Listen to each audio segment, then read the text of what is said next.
Hi, welcome back to the series on ethics. Last time we contrasted the good based on humans as created or only some is eternal, and we contrasted it with the major secular ethical theories. Today we want to talk about moral evil. So if we have the good, we also have evil, and it's a moral evil, not a natural evil. But those two may be connected, and we'll have to talk about the connection. So if the good is based on human nature, and human nature is fundamentally rational, and the good is use of reason to the fullest, then evil will be the opposite of that. So we'll say moral evil is the denial of one's rational nature.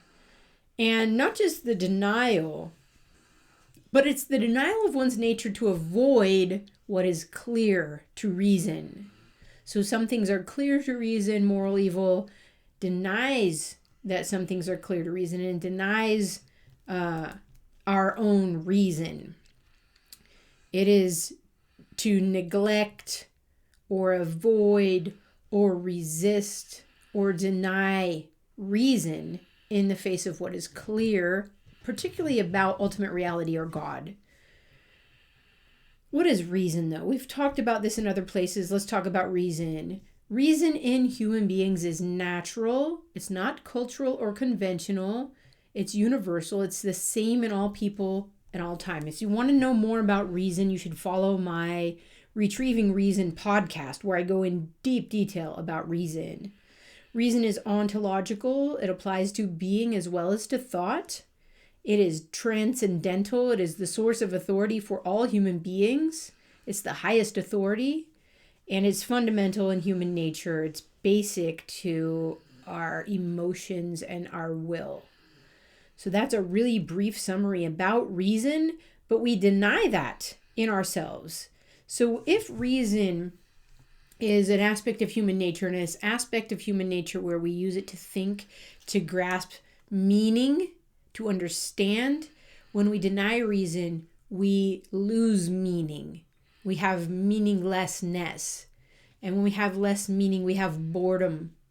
And when we have boredom, we have to fill it with something. And we usually go into excess to fill it. And then we waste our lives, our time, our efforts, and we feel guilty about that. So this condition of meaninglessness, boredom, and guilt is a necessary direct consequence of not using reason to see what is clear. So there are internal, inherent consequences, moral consequences of the failure to act according to our nature. We harm ourselves. And if we harm ourselves, we will more than likely harm others. So this is the moral element of rationality and acting according to your nature. There is no is-ought problem in ethics. You are a rational being. You ought to act that way. There is an ethics to being a thinking being, being a person who believes things and acts on those beliefs. So moral evil is the failure to use reason to see what is clear at the basic level. And when we fail to use reason, we go into meaninglessness, boredom, guilt. And we'll see how that comes out as we develop this moral law that's based on human nature and the good for humans. Okay, today we talked about moral evil and its consequences.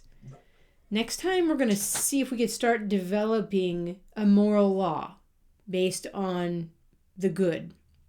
All right, don't forget to like, subscribe, and share.